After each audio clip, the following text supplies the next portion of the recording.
everyone. Well, in the last week, we've seen world leaders flock to South Africa to pay tribute to Nelson Mandela. Live pictures here from Pretoria, where his body is lying in state, has been for the last 3 days. Well, world leaders went to his memorial service. They took selfies. They tried to capture a bit of the Mandela magic.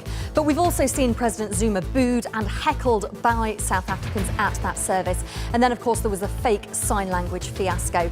So how has the last week reflected on South Africa? We're going to speak to guests in Denver, in Toronto, and Ros there you'll see live in Johannesburg. Well, the conversation is already underway on Twitter and on Facebook. There's plenty of other ways that you can get in touch.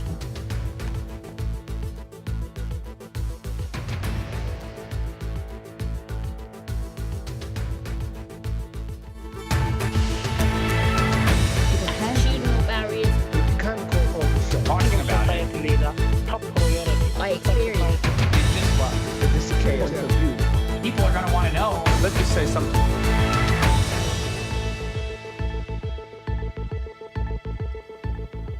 Well, welcome to the programme. If you want to get in touch with us throughout the programme, all of your comments will come to me here on my tablet, and we'll try and weave as many of those into the conversation as we can. We've got guests with us from Nairobi and in Denver and also Toronto. But first of all, let's cross straight over to Ros, who's been in Johannesburg for the last week. He's joined by guests to take us through what's been happening there over the last few days, Ros. Hi Chloe, hi to all of you watching World Have Your Say here on the BBC. It's been a week of great emotion here in South Africa, but it's also thrown up a number of big talking points, and we're going to get stuck into those right away with Siyabonga, who's a ANC youth activist, and Sarah Wild, who's the science editor of the Mail and Guardian newspaper. But I'm guessing, Sarah, the science duties kind of went out the window this week. What have you actually been writing about? Unfortunately, I've been pulled out of all the labs, and it's all been about Mandela. Every newspaper in this country, news, television station, radio broadcast, all of the staff have been focusing on the death of Nelson Mandela. And of course we were expecting to report on the various events planned by the state to mourn this great man, but actually this week's thrown up some big talking points as well. Which ones have you particularly focused on? Well, for me it was the question of the memorial, because that's unfortunately for South Africa what the international world looked at. They focused on the one memorial rather than the hundreds of events that are happening around the country in the name of Nelson Mandela. And our state memorial really didn't cover us in glory. I hate to say it. It was a pomp and circumstance which the people of South Africa just didn't want. I support you on that one, Sarah. I think there's a whole lot of events that took place on that day, from the booing of our president to our interpreter, which was our sign language interpreter, which was actually very, very bad, looking at it in that light.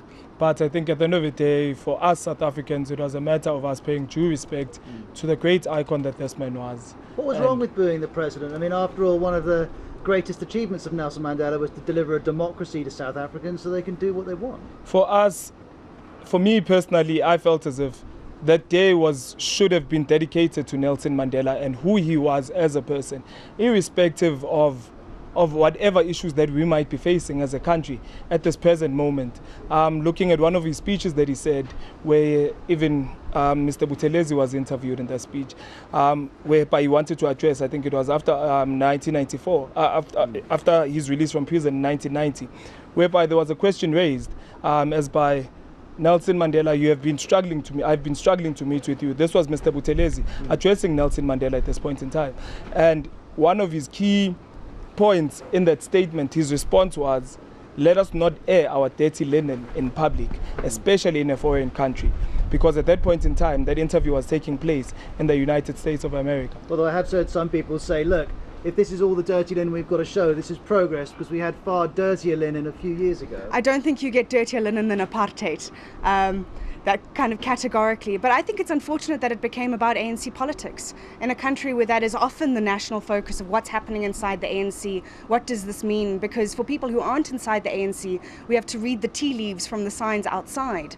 Whereas it should have been about Mandela rather than about our president, Jacob Zuma. And pomp and circumstance. I've said this before, but a lot of foreign broadcasters have asked me, I thought everybody was mourning. Why are people dancing? What's with the singing? And that's what we do. We sing, we dance, we celebrate a life rather than mourning in silence. And for us, it felt like we were our president, our government was very disconnected from what we needed as a country. The catharsis of being together, I mean, the people in that stadium were amazing. There were tannies, old white ladies with patkoos and big black men in Springbok jerseys and children in blankets. And that's what we as South Africans wanted to be. Instead, we were listening to speeches from people, for the most part, we don't know about. What do you say? My understanding of that, I think at the end of the day, it was a government initiative to invite all the heads of state, primarily to address whatever they've experienced with Mandela throughout their journey in their lives. And we do understand that, but there were certain speeches, I do support you on that one, Sarah, whereby you found you couldn't understand the specific speaker. I don't understand Chinese per se, and some of the sound in the stadium wasn't too good. But our nature as Africans is that we sing, we dance. We're just celebrating the life of a hero amongst the world. And we wanted to share that with the world on that And of day. course, Mandela was a hero to almost all South Africans, but he's gone now. While he was around, your country was always different. It had a special story. South Africa was always the country apart with the romance, the rainbow nation. Now he's gone. Do you worry that perhaps you slip back with the rest of us? You become a normal country with regular problems and politicians who no one has any faith in? We've always had regular problems, but the thing about Mandela is Mandela gave us a story. People are focusing on freedom and the life that he lived, but for me as a South African, he gave me a story. He gave you a story in which we are something better, perhaps, than we actually are, and it's something to strive towards. And I think that a lot of South Africans are navel-gazing and wondering, what can we do to live up to this great man? How can we fill these shoes? How is it possible? And trying. Sibonga, just before you come in, I'll remind those of you watching that as you're viewing us here on BBC, if you've got any comments on the week of national mourning we've seen here in South Africa, and there's been huge interest around the world, you can get us on the WHYS hashtag or through our Facebook page. Sorry, you wanted to come in. Basically, I do support you on that one. It doesn't necessarily mean that him passing on, that this might be the end of South Africa per se. But what he has done, he's left a legacy. When you leave a legacy in a country, it will be there to survive generations and generations on end. It is the same thing as well. He has given us wealth of knowledge, wealth of understanding, and he has brought unity amongst different races in our country. For us, that is priceless. It will outlive him, it will outlive me, it will definitely outlive my children. And let me ask you about your personal reaction, because not for the first time, whether you like his politics or not, Barack Obama came up with a phrase that resonated when he said, Nelson Mandela made me a better man. And I've spent the last week talking to all sorts of South Africans, and almost everyone has had a very personal reaction, almost like they've lost a family member rather than a leader, and they all have individual stories about how he inspired something within them. I'm guessing you do too. When I found out, I shouldn't say this on TV, but I had an ugly, Do it anyway. I had an ugly cry. You know, there's the small silent tear that still makes you look pretty, and there's the ugly cry that you save for when you're on your own. It really felt that I'd lost something, that I'd lost an idea or a person who I've never met. I didn't have the honor of meeting Nelson Mandela, and yet it felt like I lost something. I lost an idea of me in it. I read that George Bezos at a memorial for Nelson Mandela said, I get so angry at people say, we haven't come anywhere since 1994. What a load of nonsense. You and I are standing next to each other, and I'm looking at the cameraman. This would not have been possible. We forget that. We imagine that it should that freedom should just come, that it shouldn't be something worth fighting for. It's something we're still fighting for. But we're much further along in the journey than we were in 1994.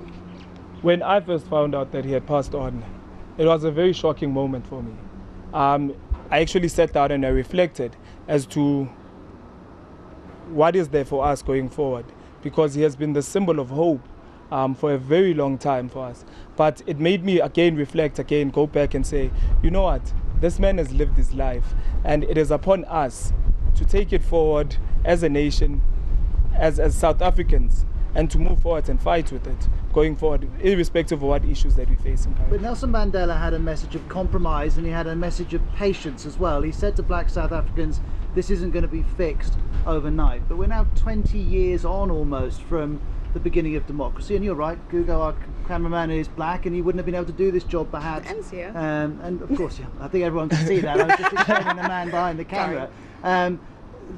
Black South Africans are doing any number of roles within society that wouldn't have been possible under apartheid, but nonetheless, it feels like patience is beginning to run thin. The inequality between black and white South Africans is too pronounced, it seems. The thing is, I feel that we're conflating issues. As we often do in South Africa, we have this huge elephant to try and eat, and we've got to do it a bite at a time. So while on the one hand there's racial discrimination, we are struggling with the classist society, where because of the structures of apartheid, the majority of people are black. So now we have a growing black middle class, but that's not addressing the lower LSMs, where people are still poor, and because of apartheid they're black. What's LSM? The lower in terms of economic band. Right. And that is our struggle. How do we lift people out of poverty? And that's a struggle that everyone in the world's facing. For us, it's just starker because there are people of a certain color, and that's the real legacy of apartheid. And I think we've just focused as a country. Our primary focus has been on education.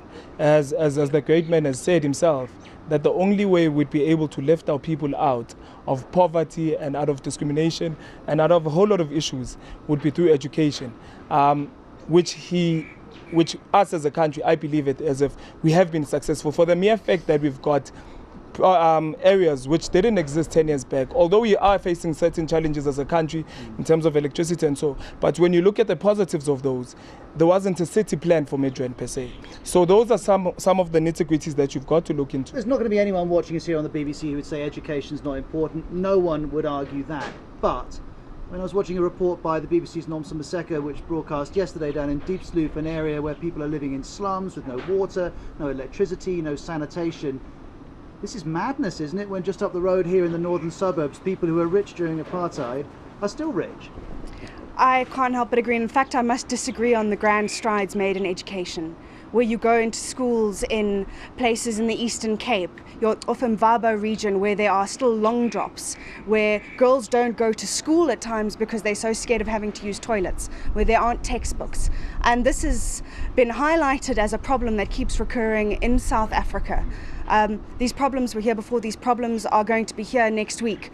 But for now, the country actually just wants to take a moment and hopefully, and I live in hope of this as a South Africa, that people are going to do some serious navel gazing about what we can actually do to make it better.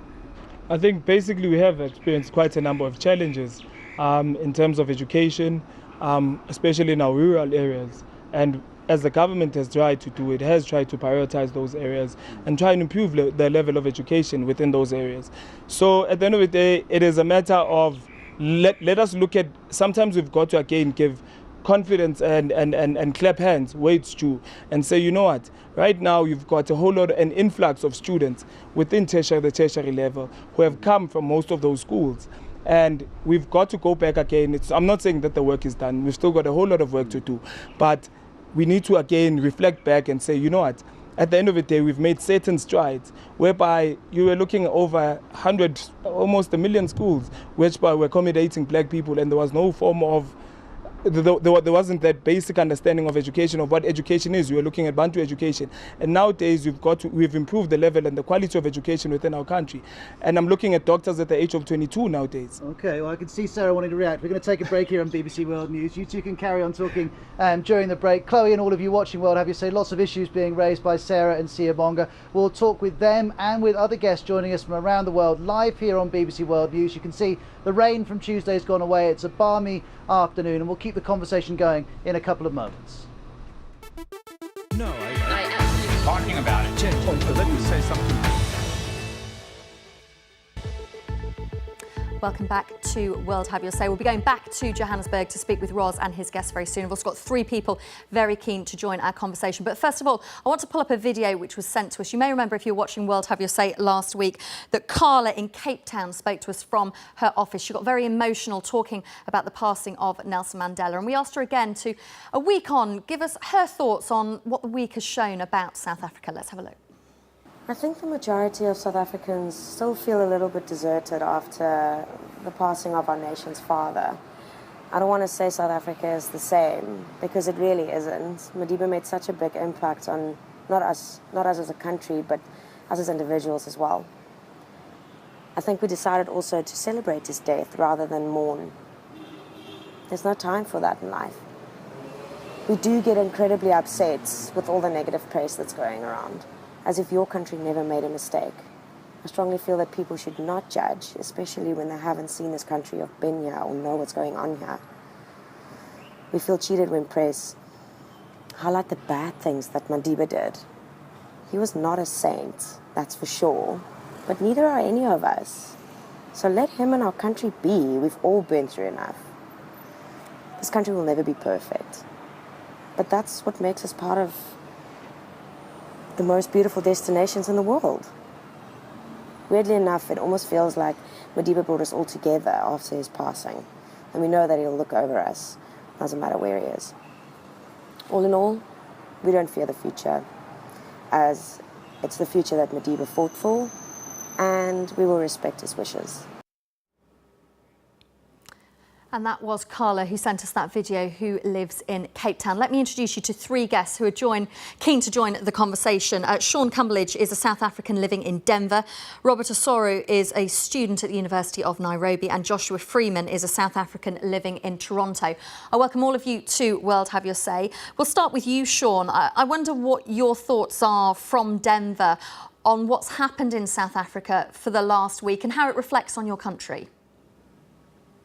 Well, yeah, that's obviously a very complex question to answer, and we've been hearing for the past week from a variety of people around the world, some world dignitaries, individuals in South Africa, just showing very different reactions to obviously what is an immensely sad event.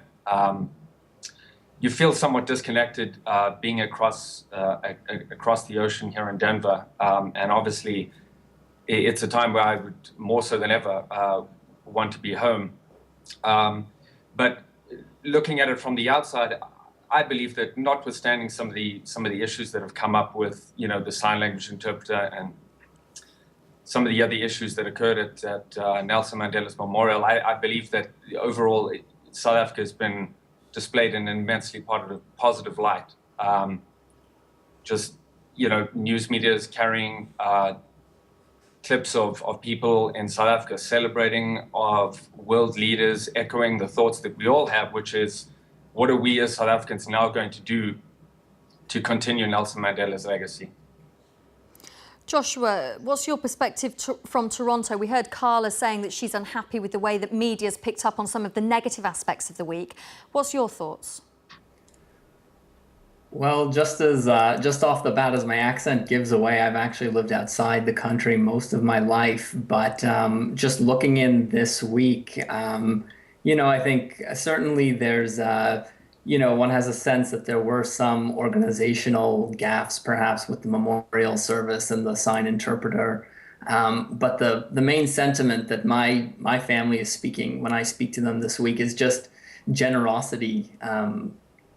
A sense of gratitude for the generosity that Mandela showed, and that he was able to point the country in the right direction. I think a lot of people forget that it could have been a lot worse. And, certainly in the mid-'80s when my family left, people were not expecting the country to be livable today. And, I think we're just looking this week at the country with a sense of gratitude that he took it in such a positive direction.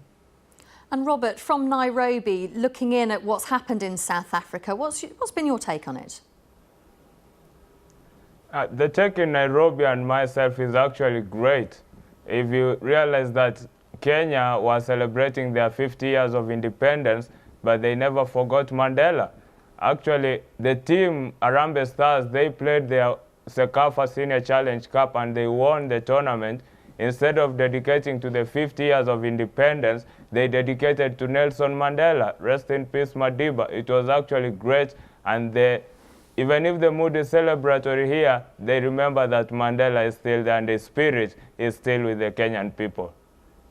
I want to pull up this comment and put it to you. It's from Rampule Tabane, who is the editor from the Mail and Guardian in Johannesburg. Let's pull that up. Remember that long before he was hailed as a peacemaker, Mandela was a warrior. It was clear to me this was the first man to carry a gun in the interests of our liberation. I wonder if, Sean, you think there have been times this week when people have almost been afraid to criticise Nelson Mandela for fear of appearing disrespectful? Yeah, I certainly think that would be the case, but I think the real question is to what end?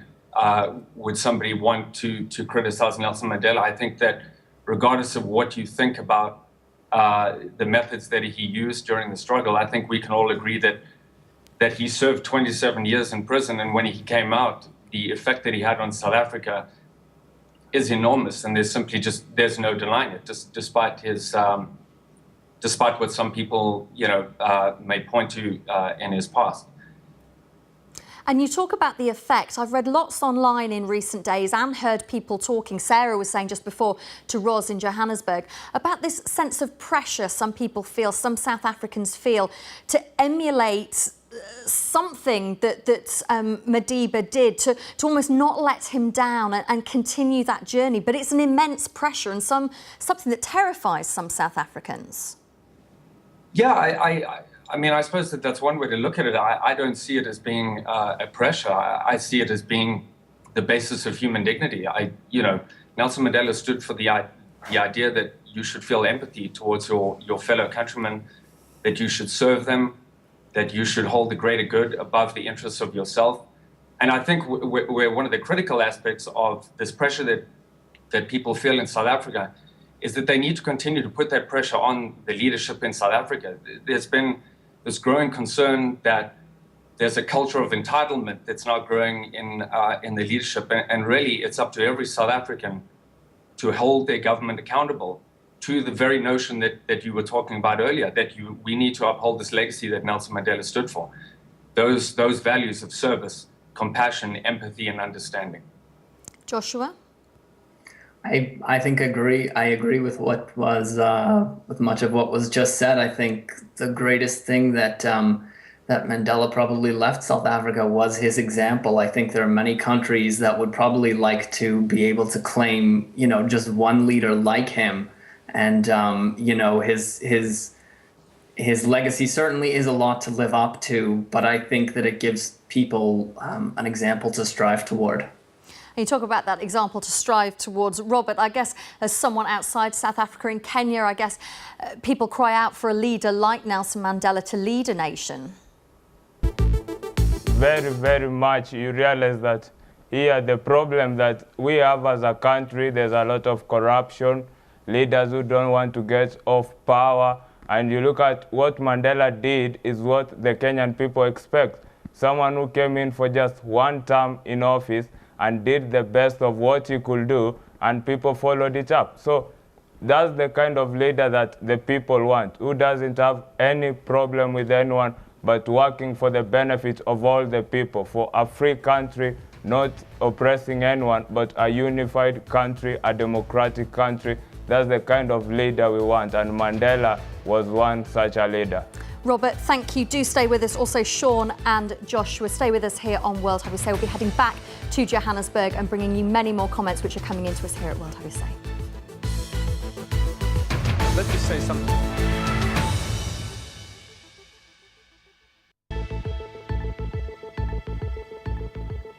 Well, Nelson Mandela's body has been lying in state for the last 3 days. That is due to end in the next few minutes. His body will then be taken away and, of course, preparing for the funeral on Sunday in Kunu. We've had some figures released of the number of people who've been paying their respects to Nelson Mandela. 21,000 people queued for many hours to see his body on Wednesday, 39,000 people on Thursday, and we understand 4,000 people an hour were passing past his body earlier today in Pretoria. Well, we're joined by South Africans from around the world to discuss what impact there has been on South Africa for all the events that have happened this week. I'll introduce you to those in a moment. But first, let's go straight over to Ros, who's in Johannesburg with some more guests. Hi there, Chloe. Hi to all of you watching World Have You Say. We've already met Sia Bonga and Sarah. They're both still with me. Sarah works for the Mail and Guardian newspaper. Sia Bonga is an ANC activist. We're also joined now by Ronnie, who's a supporter of a new political party called the Economic Freedom Fighters, which was set up by Julius Malema. But actually, Chloe then was just talking about how many people turned up to pass by Nelson Mandela's body and got turned away. You were one of those people. Yeah, but I think it's because I went there a little late. You see, the whole country is going there, and you understand that there'll be a lot of people there. So I think that's why actually some of us actually got turned away, because there was a lot of people. So you weren't too angry about it? You felt it was organised properly? No, I don't really have a problem with the organizing, because at the end of the day, if I wanted to be there, I should have actually went there earlier. But it was a bit disappointing that, you know, they took Mandela a little earlier. You know, we thought maybe it would be maybe a little bit overnight or something like that. Well, let's talk about the biggest story on the BBC and pretty much in the world of the last 48 hours. And I should tell you and all of you watching, I was looking through the statistics on bbc.com/news for Thursday, and the top 9 stories out of the top 10 for Africa were all to do with the so-called fake interpreter, by far the biggest story of the last 48 hours. Have we learned anything about South Africa through it, or is the world going a little crazy focusing so much on one man? It's not necessarily that the world is as crazy to focus on one man, because we are a country with our democracy is very strong, and we care for everyone who lives in our country, whether deaf, blind, black, white, or Indian, or colored, whatever race you are or whatever disability that you might have.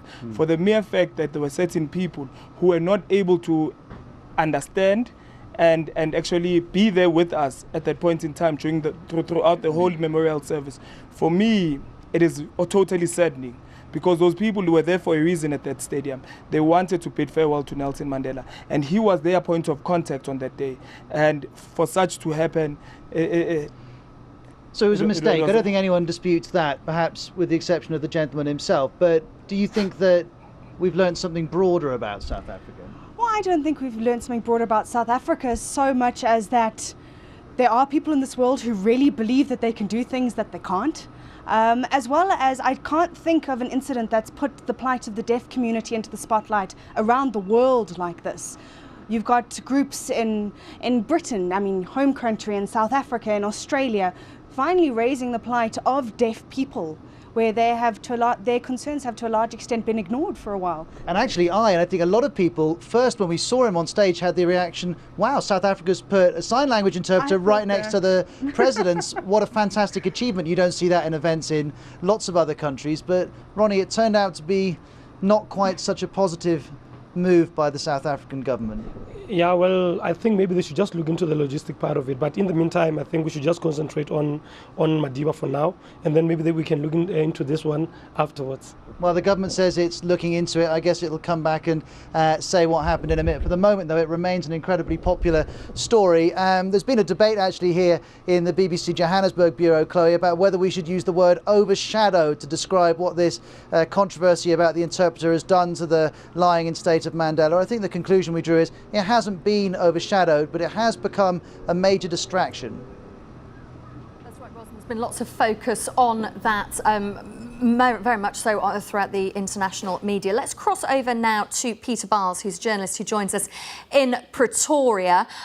Peter, we understand that in the next few minutes, Nelson Mandela's body will be moved from the lying in state of the last 3 days. That's what we're expecting. It's just gone 5:30 in the afternoon here. The proceedings are drawing to a close. It's been a very emotional day, an emotional 3 days, because we've had 3 days of lying in state for the body of Nelson Mandela. I'm just going to step out of the shot to allow you a full view of what's happening here at the Union Buildings. We're looking down over the amphitheatre. The body of Nelson Mandela is behind that large construction in the middle, and we can hear the sound of singing floating up from below, from the gardens of the Union Buildings. Police and officials are getting ready, I think, to move the body. Over the last 10 or 15 minutes, we've seen the last people filing through to view Nelson Mandela's body.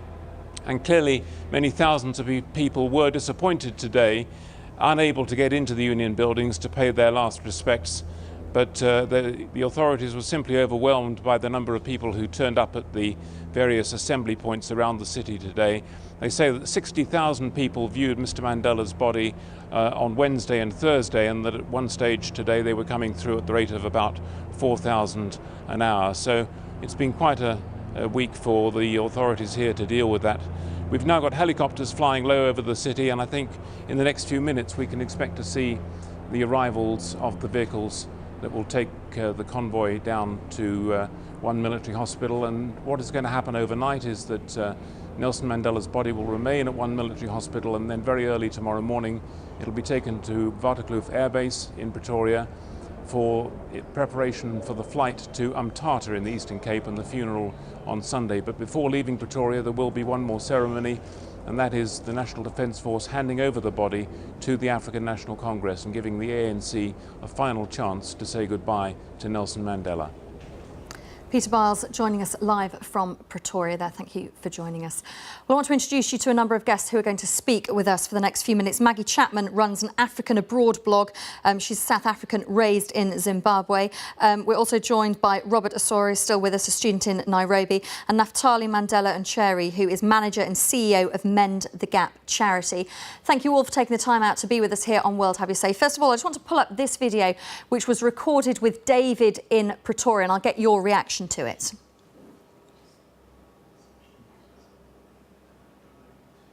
I was there when the booing started, and I was so fed up, I was so disappointed, and I left the stadium.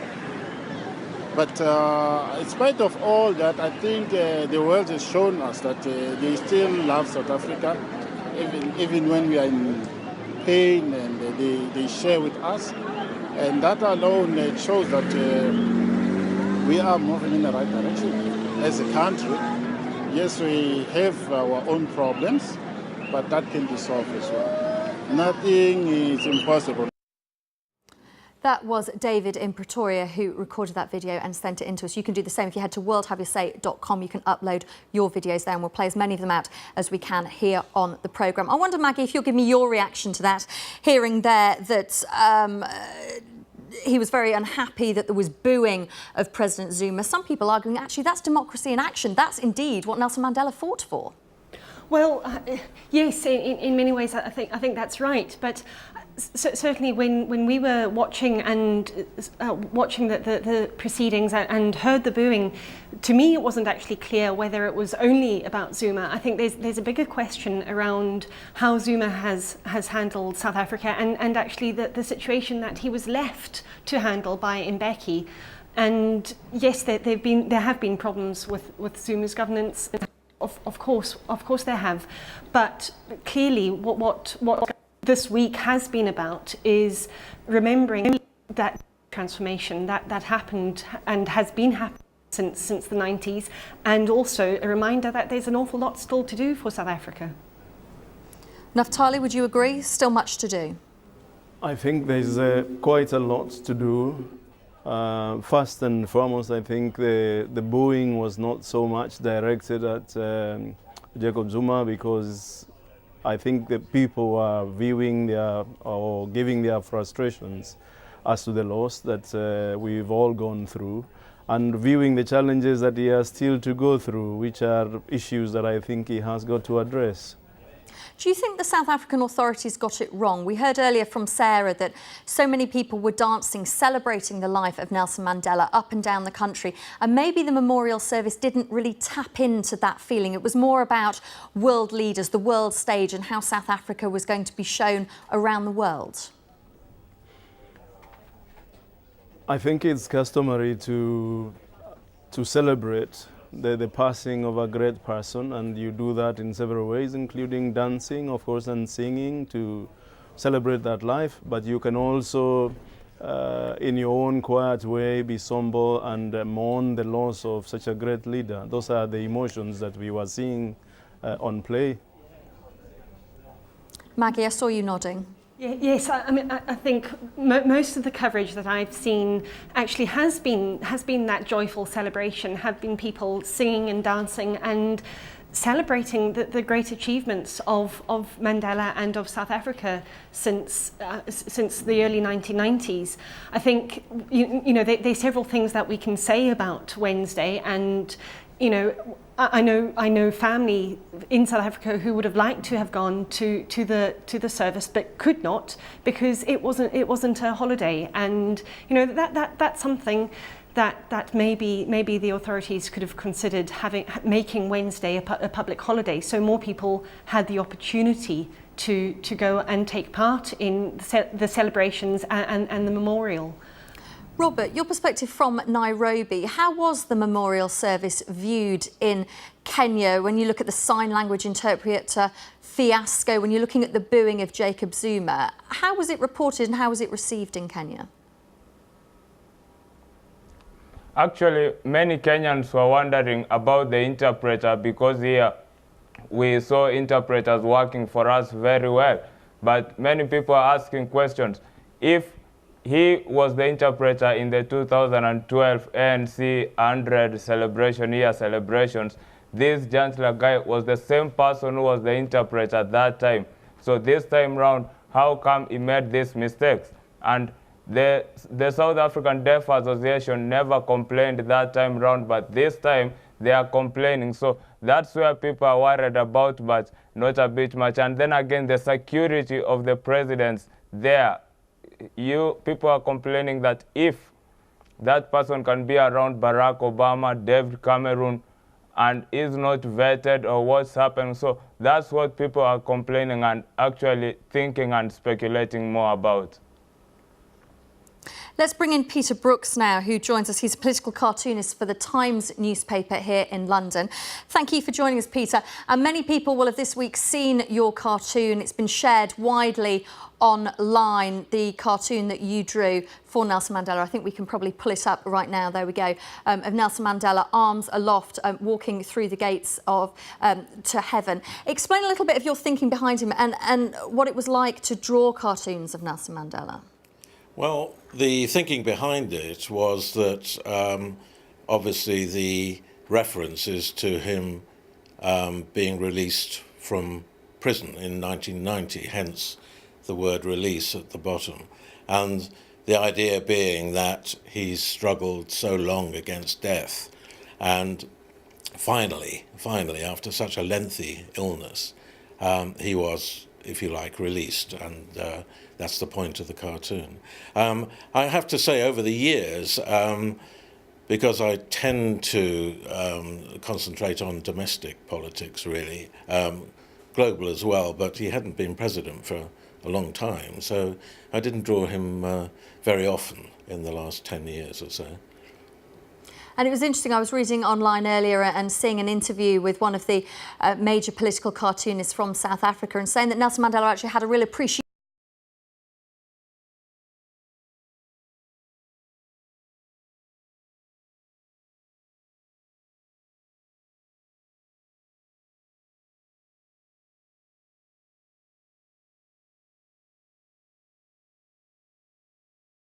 very much, had a glint in his eye when it came to things like that. Peter Brooks, thank you so much for joining us from the Times here in London. Well, do stay with us here on World Have You Say, much more to come.